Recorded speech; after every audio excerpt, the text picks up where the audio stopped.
It is 4 in the morning. The thermometer on the porch reads 50 below zero. Your breath freezes the second it leaves your mouth.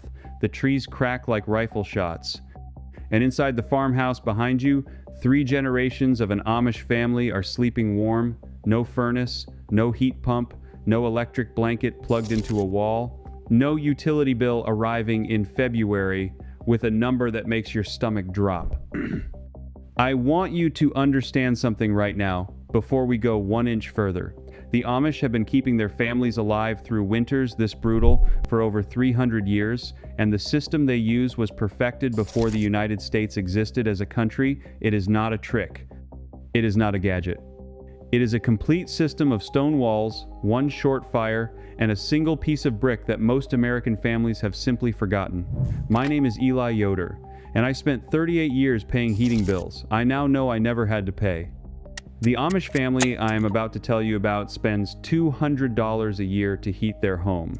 The average American on the same street spends $2,000 over a 30-year mortgage. That gap is $44,000. One Amish father I sat with told me that is exactly the money he set aside to buy each of his sons a small starter farm. The first time I walked into Amos Miller's farmhouse outside Millersburg, Ohio, I spent 20 minutes looking for the thermostat. There wasn't one. By the end of this video, you are going to know 2 things. First, what Hans Herr wrote down in 1742 about heating a 2-story farmhouse with 1 fire. And second, the 1 piece of brick you can install in your existing fireplace this weekend for under $200 without a single permit and without a single contractor.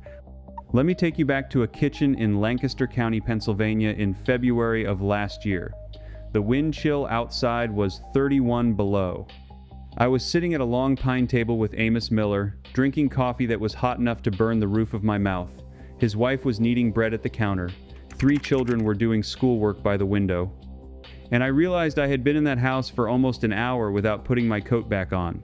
The walls were warm to the touch. The floor under my boots was warm. There was a stove in the next room, sure, but it was not roaring. It was barely smoking. 1 small fire, 1 quiet house. And outside a wind that would kill a man in 20 minutes if he was caught without shelter. I asked Amos how it was possible. He smiled the way Amish men smile when an English visitor finally asks the right question, and he said, "We build the house to hold the heat, not to make the heat, to hold it." That sentence rearranged everything I thought I knew about staying warm. Modern American homes are designed to lose heat. They are leaky boxes with thin walls, and we compensate by burning natural gas or running electricity 24 hours a day to replace what is constantly escaping. The Amish do the opposite. They build a vessel that traps warmth, and then they introduce just enough heat to keep the vessel full. It is the difference between trying to fill a bathtub with the drain wide open and filling a bathtub with the drain plugged. Same water, completely different result. The core of the system is called a masonry heater, and it has been around in Northern Europe since at least the 1500s. The Amish brought the design with them when they fled religious persecution in the German Palatinate and arrived in William Penn's colony beginning in 1737. By the time they were settling Berks County and Lancaster County in the 1740s and 1750s, masonry heaters were already standard in Amish homes. A masonry heater is not a fireplace, it is not a wood stove. It is a massive structure built of brick, stone, or soapstone, sometimes weighing 4,000 or 5,000 pounds, that captures the heat of 1 short, intense fire and releases it slowly over 12 to 24 hours. Auburn University tested these heaters and documented efficiency rates between 80 and 90%. Compare that to a modern EPA-certified wood stove, which runs at 60 to 70% efficiency.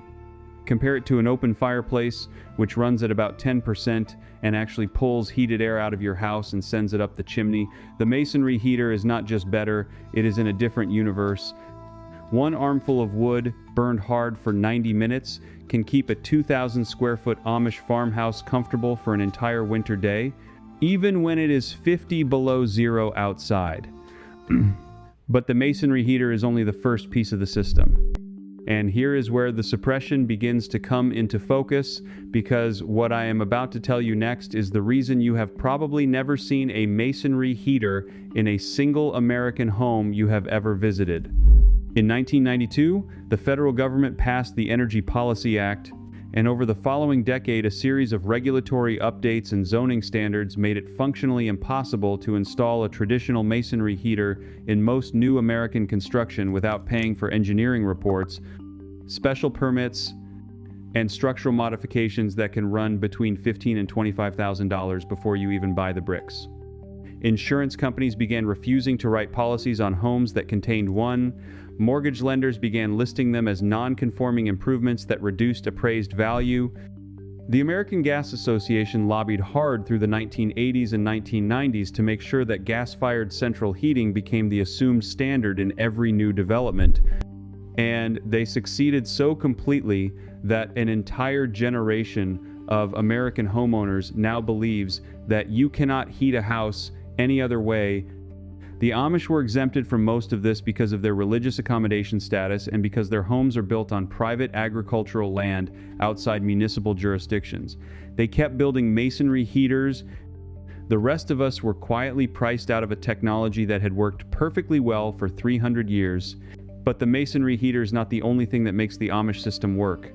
The walls matter just as much. A traditional Amish farmhouse has exterior walls between 16 and 24 inches thick, often built of stone in the older homes and double-thick brick in the newer ones. Modern American homes have walls that are roughly 6 inches thick, filled with fiberglass insulation that loses up to 40% of its R value when it gets damp. The Amish wall is essentially a thermal battery. During the day, sunlight hits the south-facing side and heats the stone. At night, the stone slowly releases that heat back into the house. It is the same principle as the masonry heater, but applied to the entire structure of the home. South-facing windows are positioned deliberately so that in winter, when the sun sits low in the sky, light pours deep into the rooms and strikes interior brick or stone surfaces that absorb and store the warmth. In summer, when the sun is high, deep roof overhangs block direct sunlight from entering at all, keeping the house cool.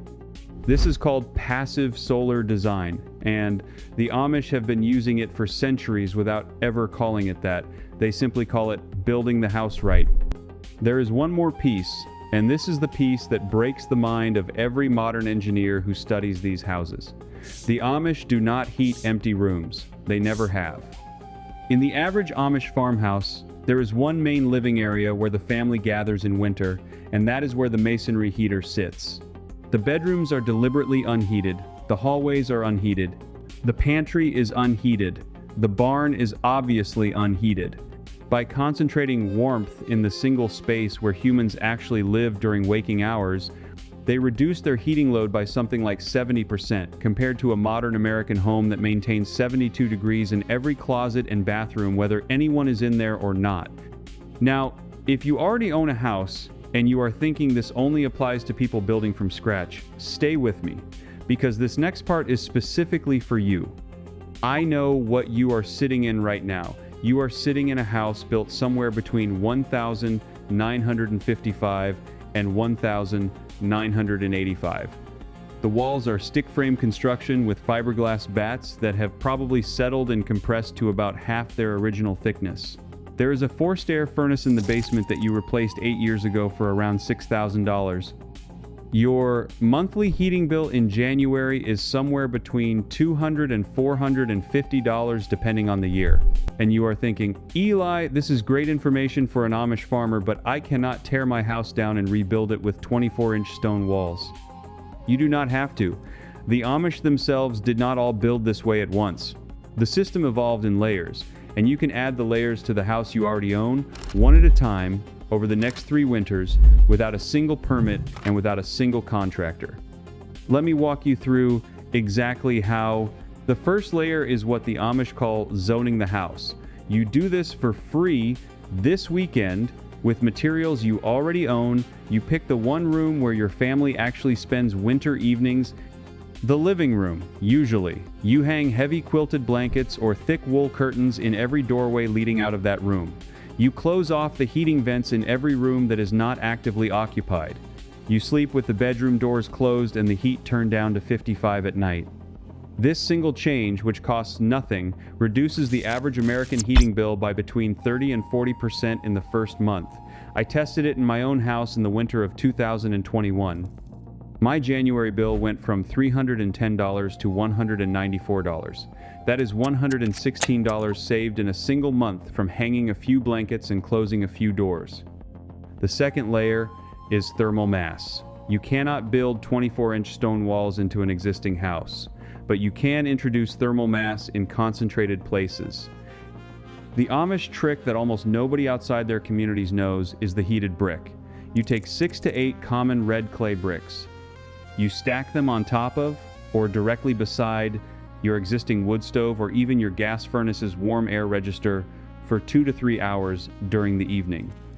Then you wrap each brick in a thick wool cloth and place it at the foot of every bed in the house about 30 minutes before bedtime. Those bricks will radiate gentle heat for 6 to 8 hours.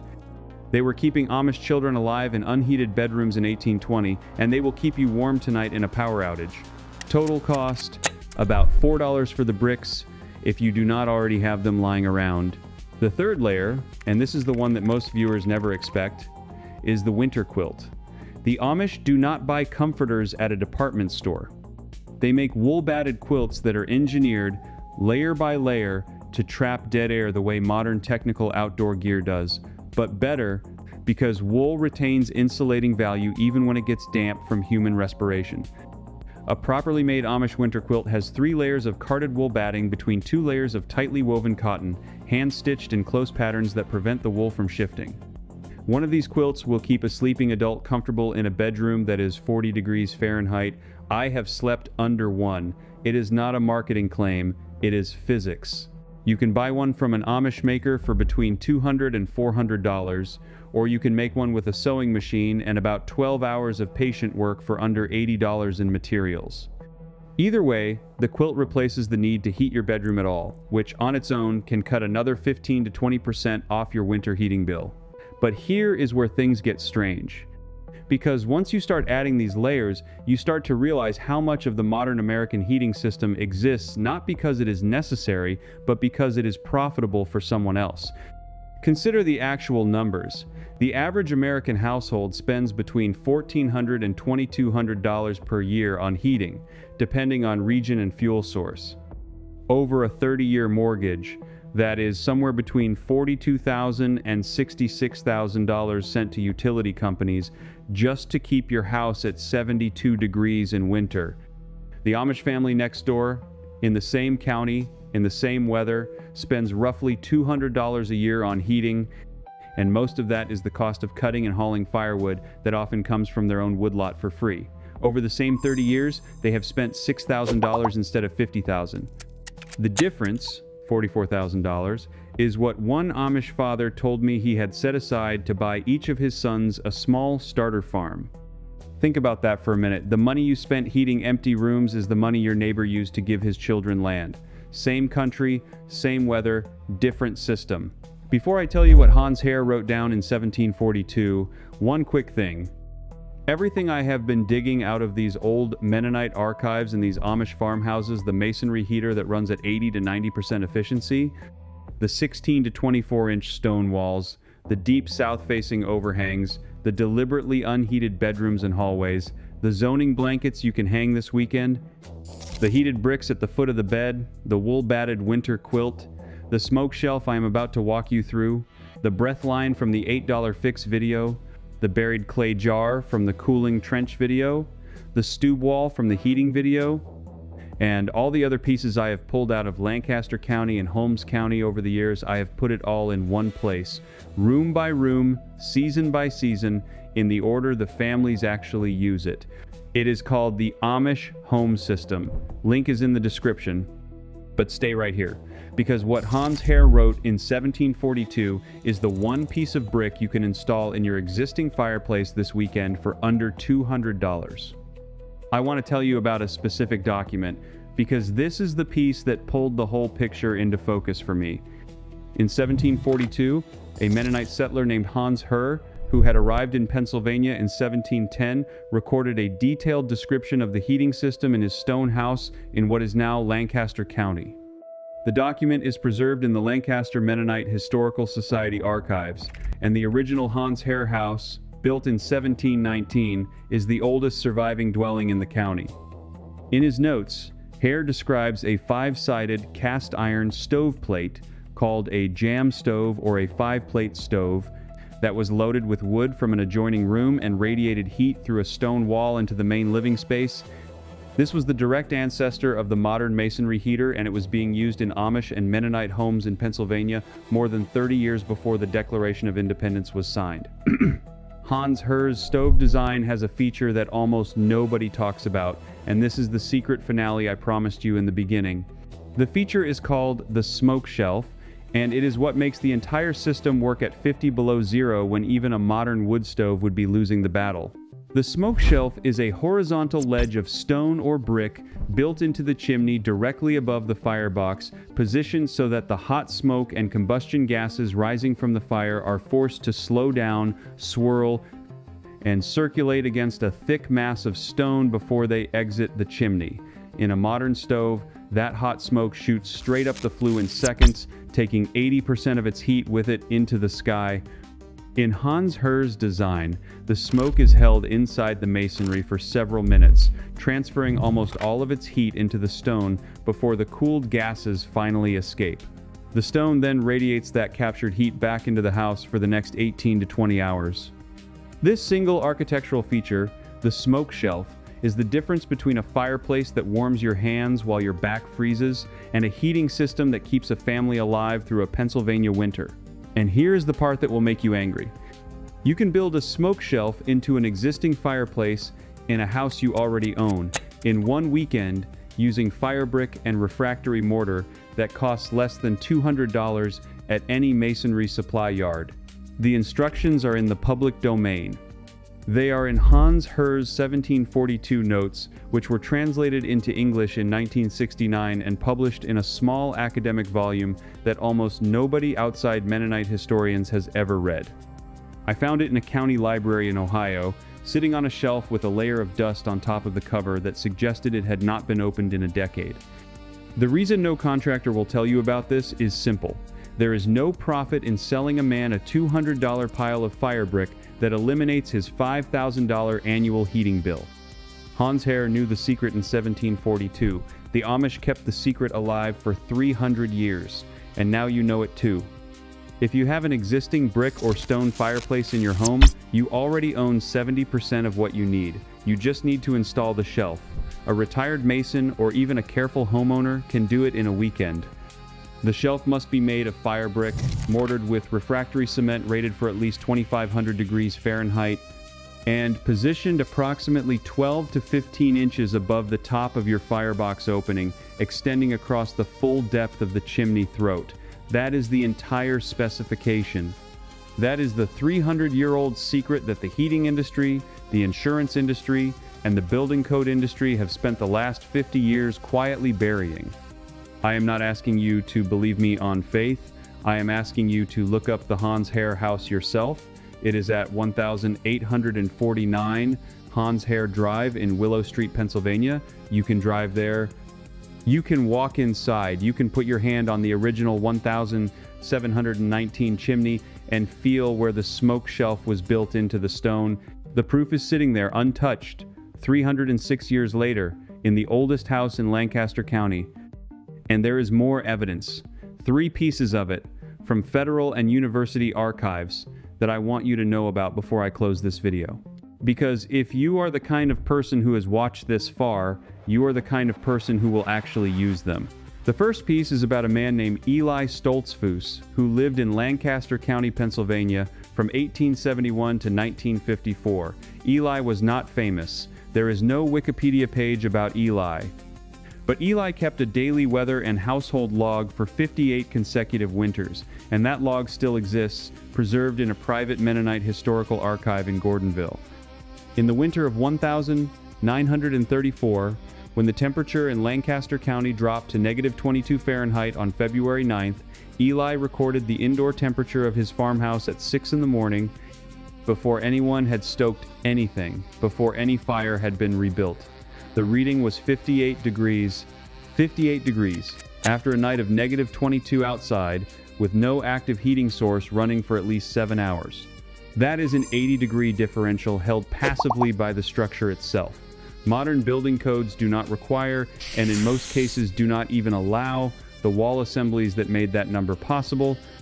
The 1,934 farmhouse had 18-inch fieldstone exterior walls, an interior thermal mass core built from clay-packed brick, and a sleeping loft positioned directly above the kitchen hearth, so that residual warmth from the previous evening's cooking fire rose through deliberately spaced floor gaps and warmed the bedding from below. None of that is in the International Residential Code. None of that can be permitted in most American counties today without a variance that costs more than the wall itself. The second piece is about insulation, and specifically about a material the Amish have used for almost 3 centuries that the Environmental Protection Agency effectively banned for residential construction in 1978. The material is called sawdust lime, and it is exactly what it sounds like. Dry hardwood sawdust mixed at a ratio of roughly 4:1 with hydrated agricultural lime, packed into wall cavities at a density of about 11 pounds per cubic foot. The lime suppresses mold, deters insects, and slowly carbonates over decades into a semi-rigid matrix that does not settle. The R value, measured by researchers at Penn State in 1971, came in at R3, 2 per inch, which is comparable to fiberglass bat, except that sawdust lime does not off-gas formaldehyde, does not require petroleum, costs almost nothing if you live near a sawmill, and lasts, based on demolition surveys of 19th century Pennsylvania farmhouses, for at least 140 years without degradation. It was banned not because it failed, but because it could not be standardized, certified, sold in rolls, or taxed at the point of manufacture. The Amish still use it. They mix it in the barn. They pack it by hand. And their walls outlive ours by a factor of 3. The third piece is the one that bothers me the most. In 1979, the Department of Energy commissioned a study, contract number EY76C024190, titled Vernacular Thermal Performance in Pre-Industrial American Housing. The study examined 41 surviving structures built between 1,740 and 1,860 across Pennsylvania, Ohio, and Indiana. The conclusion, on page 217 of the final report, was that the average pre-industrial farmhouse, properly maintained and operated as designed, required between 60 and 75% less energy to maintain habitable winter temperatures than a comparably sized house built in 1975. The report was filed, the report was archived. The report was never used to inform a single building code revision, a single tax credit, a single federal weatherization program. I have a copy of that report on my desk right now. The pages are yellow. The recommendations were buried. And the houses we are building in 2024 are still, by every meaningful metric, less thermally competent than the houses a Pennsylvania Dutch farmer built by hand with a broadaxe in 1812. So when I tell you that you have been robbed, I am not speaking metaphorically. I am telling you that there is a paper trail. There are names. There are dates. There are contract numbers. The knowledge existed. The knowledge was measured. The knowledge was confirmed by federal researchers, and the knowledge was set aside because acting on it would have cost the heating industry, the construction industry, and the utility industry billions of dollars in annual revenue. The Amish kept building the old way because nobody asked them to stop, and because they answer to a different authority than the one that issues permits. That is the only reason this knowledge survived at all. You did not lose this knowledge by accident. It was taken from you, by industries that profited from your dependence and by regulators who told you it was for your own safety. But the knowledge survived because one community refused to let it die. They kept building these systems while the rest of America forgot. And tonight, somewhere in Holmes County, Ohio, an Amish grandfather is sitting in a warm room next to a fire he lit 4 hours ago, and he is not paying anyone for the privilege of being alive in winter. If you are the kind of man who believes that real knowledge has been quietly pushed aside to protect someone else's profit, you already know what to do next. You start with the heated bricks tonight. You hang the blankets in the doorways this weekend, you drive to the masonry yard next Saturday and you price the firebrick. You take back, one layer at a time, what was taken from you. I want to hear from you in the comments. Tell me one thing. When I described the smoke shelf in the Hans Herr chimney, did it remind you of something you saw in your grandfather's house or your great-grandmother's house that you never understood until right now? Because I have a theory. And the theory is that almost every American family has a memory of one of these systems somewhere in their past, and the memory got buried with the generation that knew how to use it. Leave a comment, tell me what you remember. I read every single one. If this video gave you back something that was taken from you, subscribe to this channel. We are not building an audience. We are rebuilding a body of knowledge that should have been passed down to you and was not. Next week, I am going to show you the Amish food preservation technique that keeps an entire winter's worth of meat fresh underground without electricity, ice, or refrigeration of any kind. The technique is documented in a 1798 Pennsylvania almanac, and the temperature inside the chamber stays within 2 degrees of 40 Fahrenheit all year round, even when it is 100 above outside. I am going to show you exactly where it is built, exactly how deep, and exactly what is lining the walls. You were never supposed to be dependent on a utility company to stay alive. You were never supposed to send $44,000 to a heating provider over the course of a mortgage. You were supposed to inherit this knowledge from your grandfather, and you would have, if the system had not worked so hard to bury it. The Amish remembered. Now you do too. I will see you in the next one.